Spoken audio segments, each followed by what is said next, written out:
Hey, Visha. Listen, y'all are popping on in here. Y'all are popping on in here. How y'all doing? How y'all doing? Our declaration is blessings to you and congratulations. Joy speaks. Congratulations. Don't expect for it to go any other way. The marriage. Don't expect for it to go any other way but great. God says I need to say that to you. Don't expect the marriage to go south. Expect it to go only up. Only up, only better and better and better. That's it. That's it. That's it. That's it. Things are about to get so much brighter in your life. They are. God is about to make up for all the years of pain, all the years of agony. He's making up for it, and this is just the start. The pregnancy was the start. But this is just the start of it. A brand new season. A brand new season of life. A brand new season of life. The word that I hear is a glorious season. A season that you're going to be able to look at and be like, man, God's glory hit my life right here. It was rough before then, right? I was barely holding on before then. But this, you're going to be able to look back at this time and say, yep, this is when my life turned around. This is when it happened. And the thing about it is, you're not going backwards. You're not ever going to go backwards, says God. You're not ever going to go backwards. You're not, it only gets better. Can I just get you to just say that out of your mouth? It only gets better. It only gets better. It's no need to fear. That's not just about the marriage. That's about everything that you have going on, all together. There's no need to fear, says God. He says to tell you that again. I feel just a sweet, it's just a sweet presence. I know that it's a difference from feeling the glory of God, but what I feel right now is it's just God's love. It's God's love. It's literally God's love. It's like the presence of Jesus is here. It's just a sweet presence. It's a sweet presence. It only gets better from here. Do not fear. God says, I need to tell you again, do not fear. Everything that you need is going to happen right on time. Everything that you need, even some of your heart's desires, the Lord says it's going to happen right on time. He says to tell you that again. It's literally going to happen right on time. He says not to say anymore. So I decree and declare that to be so. And it will not be any other way but what God has spoken on this particular broadcast. So I just decree and declare that it is so in Jesus's mighty and matchless name. Somebody say, obey God. This is not like a rebuking. I just feel that. Does anybody else feel the peace? I just can't shake it. Like there's not many broadcasts where I feel this kind of, it's the presence of God's love. It is here. Does anybody, is it just me? Like there's it's almost a strange peace. Not even strange. It's a different kind of peace. That type of peace that just literally lets you know that like you're going to be okay. It's that type of peace that just lets you know like it's working out for you. It's working out for you. It's working. I feel that it's working out. Somebody just lay hands on yourself and say, it's working out for me. Whatever the situation is, God is working out for me. Whatever it is working out for me. Come on, it's working out for me. Come on, somebody just said, it's working out for me. Because it is. It's working out. It's working out for you. It's only a matter of time before you actually see with your physical eyes that it is working out for you. In this hour, God wants me to talk about obedience on this broadcast. And it's not, the type of condemning word or that convicting word. It's just in this season for the things that God has in store for all of us, right? For the things that God has in store. And He's restoring your joy. Joy speaks. He's restoring your joy. He's restoring your joy. But in this hour, like concerning the things that God has for us, the promises that are materializing, the breakthroughs that are coming, the turning points that many of us are about to like step over into, like what God is saying is, tell my children to do what I tell them to do the way that I tell them to do it. Right? He's saying, tell them to do whatever it is. Listen, God, how many people know sometimes God gives us strange? He literally gives us strange instructions. Sometimes, you be looking at God like, I already did that and nothing happened. Why do I need to do it again? Why do I keep? But sometimes the miracle is in repetition. Mm. Sometimes the miracle lies in your ability to consistently do the same thing over and over and over again. I'm going to say that again.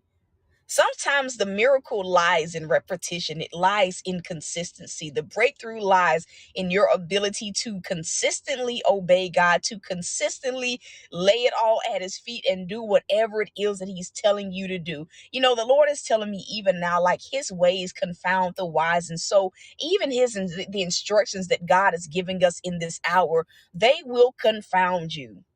I'm going to say it again. It's not going to make sense. It's not going to make sense. Absolutely, Visha. It's not going to make sense. But what the Lord is saying is that this is not the hour to go back and forth with God. This is not the hour to alter, or to try to, what do some people do? And I've done it myself, so I'm not judging. But God will tell us to do something and we try to like compromise. Like, this is not the hour to be doing that with God. This is the hour that whatever God says do, you need to immediately do it. I had a moment where God has been allowing me to get rest, like in the middle of the day, like naps in. And I understand that, God, you're allowing me to get rest because I literally move in 2 weeks. And so I know that it's about to get busy and I'm not going to be able, right?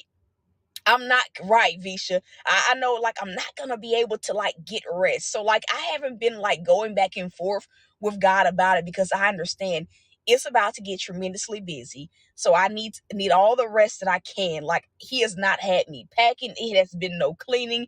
It has literally been like rest, rest, rest. And so today the Lord gave me a set of instructions. He said, I want you to go to TJ Maxx, right? It didn't really make sense because I'm like, Lord, I went the other day. TJ Maxx didn't have nothing, right? I don't know even why you want me to come to TJ Maxx, but even like financially, God, like, what am I gonna buy anything with? Like, I don't have it, right? And so it's, I kind of thought that thought, because sometimes God can tell you to do something and you just kind of think a thought. Anybody ever had a moment where God tell you to do something and like your logic starts speaking? Like you are immediately like being logical, like that don't make sense. Why would I do that? Anybody ever like had a moment? God, why would I sow that amount? Like, do you not know I have X? Why would I do that? Why would I apply for that? Do you not like see my credit score? Why would I do this, God? Why would I do this? Right? And so like even like with the housing process, it was like that. But let me go back to what I was saying. I had like a moment where logic was setting in. And you want to know what God told me? The Lord said, don't worry about the why, just obey. I feel God blessings, Mrs. Cree. He said, don't worry about the why, just obey. He told me, he said, don't, and these were thoughts. I wasn't verbally saying this stuff. He straight up told me, don't worry about the why. Just obey. And I knew that what he was saying was, don't question why I'm telling you to do this. Don't question it. Don't question why I'm telling you to do what I'm telling. Do not question it. So I'm going to say it again. He said, don't worry about the why. Just obey. And he reminded me like like to the beginning of the home process. I'm not sure if you guys can remember the day that I actually like applied for like pre-approval. It didn't make sense to me because I'm like, Lord, my credit was really like, I felt like it was going to be the deterrent. I felt like, God, I don't need a high interest rate. I don't need this. I don't need that. Like, this is kind of like what I felt. And so, it didn't make sense. Like, God, why would I apply right now? And so I did it. And I want to say around that, it was the same day, right? God allowed me to find out that I was literally approaching like the time frame. It was literally like a week that I had to like tell the apartment complex what I was going to do. And so it's like in that moment, he waited until I did what he needed me to do before he revealed the why. I didn't understand why he wanted me to do it. And I'm going to be real. When I just obeyed, right? When I got over like my logic, thinking about the why, right? Thinking about, God, this don't make sense. It became evident as to why he waited for me to obey. And I think that a lot of people don't understand that sometimes you won't understand the why until you obey. And not only did I see that, man, I low-key have good credit. Like it's good credit. Like it's such good credit that my interest rate is like in the single digits, like closer to 1%. It was that good of a credit score. And I'm not bragging or anything, but I'm just showing like the importance of obedience literally a week later. And you guys can look this up. Literally like a week later after I did this, if you look in the housing market for people that are buying homes, like the interest rates are skyrocketing. They are going up. Literally a week after I was talking to the realtor, we were out looking at homes and she was like, yeah, interest rates are increasing, right? Interest rates are increasing to such a degree where some people are literally not able, houses that they were once able to afford, they are not able to afford anymore. Look, I promise you, if you look at it literally like a week after I did that, first of all, after I did what God said do, I listen, he showed me the why. You got a week to let this apartment complex know that you're not renewing this lease, right?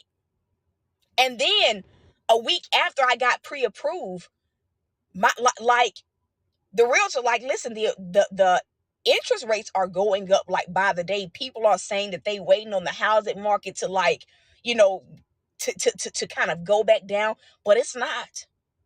It's not. And so it's like moments like that. And this is like my first time really thinking about it. Really like makes me grateful that, God, I'm glad I obeyed. Did I have reserves? Yes. You can have reserves, but still obey. Somebody needs to hear that. You can have reserves or thoughts about what God is telling you to do and still obey. And all I could do is think about, I couldn't even fathom, like, God, what if I wouldn't have moved? What if I would have waited? Like, I might not have been able to like afford like a home. I might have been one of those people that it's just like, nope, you can't afford this now. Right? And so it's like, I pray that I'm making sense. Moments like that make us grateful. And it's like, how can we say that we want the promise, but like we don't really like want to obey God? How can we say that we wanted, like the children of Israel, they wanted the promise, but we saw what happened with the first generation of Israelites. They didn't like obey. And because they didn't obey, they didn't get something that they really wanted. Now, the second generation, yes, absolutely. The second generation of Israelites, hear me, y'all. Like, even when they got to the promised land, they still had to obey to gain access. Like, do y'all understand that, like, just because you obey during your process does not mean that you get to start disobeying, at the walls of your promised land? I pray that I'm making sense. Like, just because you say, God, I obeyed in my process, so I deserve a blessing. No, obedience is often the key that unlocks the door to whatever it is that God has promised you. It's the key. It is necessary. It is a requirement. And so I think like a lot of people, because sometimes like the struggle traumatizes us, and it traumatizes us to such a degree because there have been moments in everybody's life where you've obeyed God and it led you right into a storm. Anybody ever been through that? Like, God, you said do this. And like, it set me up. God, you said do this. And things went south. Everybody has had that moment like, God, like, had I not done what you told me to do, I wouldn't be dealing with like this right here. But oftentimes we forget that Jesus, like right before that scene where, Peter's walking out on water, right before that scene, Jesus led them into the storm. The Holy Spirit led Jesus, right? Into like being tested by we forget that. How often do we forget that? So yes, there are moments where obedience will lead you right into a storm, because what God is looking to see is, where's your faith? What have you learned? Are you prepared, right? Am I making sense? And so it's like, when we deal with that kind of trauma, and especially when we've been in a season for so long and we become battle weary, it's like right at the promised land, like we start feeling even more tempted to not obey God. We forget that obedience was what got us to the gates of the promised land. But right at the promised land, that tiredness sets in and you start wanting to be logical, right? Man, come on. Am I making sense? And so it's like we forget that like obedience has gotten everyone to like where we are at some point. To a certain degree, you had to do something that God needed you to do in order to get what you have right now. Whether it was a job, whether it was a home, whether it was relocation, to a certain degree, everyone on here, to get to where you are today and with some of the things that we have, right? There was a moment where we had to obey what God was telling us to do, even though it may have been scary at the time, even though it may have been uncomfortable at the time, even if it may have stretched our faith at the time. Am I making sense? Am I making sense? And so, whew, Jesus, that's what God is really honing in on. Like, many of us are at the gate. Can somebody just type in, I'm at the gate of my promised land? Many of us are right at the gate of our promised land. I need somebody to just flat out type that in. I'm at the gate of my promise. Many of us are right at the gate of our promised land. And what God is simply saying is, don't get off track now. Don't stop obeying me now. Don't start going back and forth with me now. Don't start trying to like compromise with me now. Just do what I tell you to do. Don't question it. Just do it. You will understand the why later on. You're right at the gate. Come on. You're right at the gate of your promised land. You're right at the gate. God is saying you right. God is like literally that cheerleader on the sideline. He's saying, listen, you right there. Stay the course. Keep doing what you've been doing. You right there. You right there. You right there. Trust me. You're right there. You're at the gate of your promised land. So do what God tells you to do so that you can actually get over into that promised land. I don't know about you. Being at the gate is not enough. Hello, somebody. Being at the gate of the promised land is not enough. I don't care what nobody say. God, I'm not just trying to be at the gate. I need to be up in the gate. I don't need to be on the outside of the gate. Being at the gate is not enough. When I know everything that I've been through and I'm trying to get inside of the gate. I want what's on the inside, on the other side of the gate. Hello, somebody. Being at the gate is not enough. Somebody just say that. God, being at the gate is not enough. I need entry. I need access. And here's the thing, the way that we get access, the way that we gain entry into the promised land is by obedience. Hey, Mrs. Etna. It's by obedience. It's by obedience. It's by obedience. It's by obedience. I believe too, that God has given like some people, being at the gate is not enough. We need entry. Listen, we didn't go through all that we went through to not get in. Listen, that would have been me if I was one of the children of Israel. Listen, y'all, I would have been right with Joshua and Caleb. Being at this gate is not enough. We going in. We're going in. Now, you can say if you want to stay, but I'm going. I'm going. I'm getting this. God said it's for me. I'm getting this. I'm getting this. Hello, somebody. Hello, somebody. And that's it. That's it. Obey God. Obey God. I need somebody to type that in. Obey God. Obey God. I don't know why I hear this number, Shamara. $11 is the seed that you need to sow into this word. $11 is the amount that you need to sow into this word. And whoever it is on here that needs to tithe, I don't know who that is holding on to your tithe. Go pay your tithes. Go pay your tithes. Whoever it is, there's someone here. You might not say anything, but don't act like God don't see you. There's someone here, even if you're not paying them to this ministry. Go pay your tithes.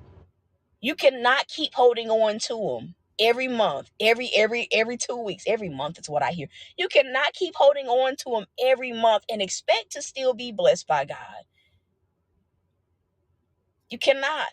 It's why you struggle in that area, because you refuse to tithe. You make, whoever this is, you make excuses. Well, God, I don't have a place to tithe. Where am I tithe to? And you use that as an excuse not to give God what rightfully belongs to him. Whoever you are, go pay your tithes. Go pay them. Go pay them. So, whew, that's it, y'all. Obey God.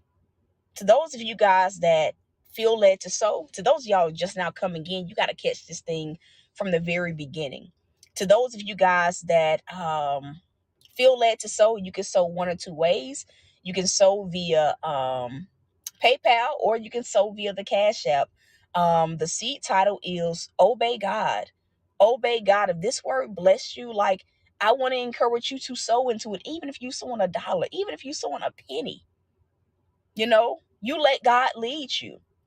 You need to sow into that word as well, Joy Speaks. And that's it. It doesn't matter the amount. I think people get caught up on amounts, and a lot of times it's not about the amounts. It's about your obedience. It's about you doing whatever God told you to do. It ain't a lot of times people are like, well, God, I don't want to sow until I can sow a particular amount. I used to sow pennies. I kid y'all not. I used to sow 30 cents, 40 cents, 60 cents, because it was literally all that I had. And I'm gonna be real, those seeds right there, where you like literally are sowing in cents because it's literally all that you have, man, those are some of the most powerful seeds that you could ever sow, because they are the most sacrificial and they are the most honored by God. And so I'm not telling anybody to sow they last. That is not what I'm saying do. That's not what I'm saying do. I'm just saying, if this word bless you, put a seed in it. So listen, that is it. I love you guys. I am rooting for you guys. And I know people, God ain't let me get off of this. I know people like to get quiet when we talk about sowing. I do. I know that. But all I can do is say what God tells me to say. So don't get mad at the messenger. So listen, I love y'all. I'm rooting for you. The links are there if you want to sow, if you feel led to sow. If you need prayer for anything or have a testimony, prayer.thoughtsbyt@gmail.com is the way to go. And so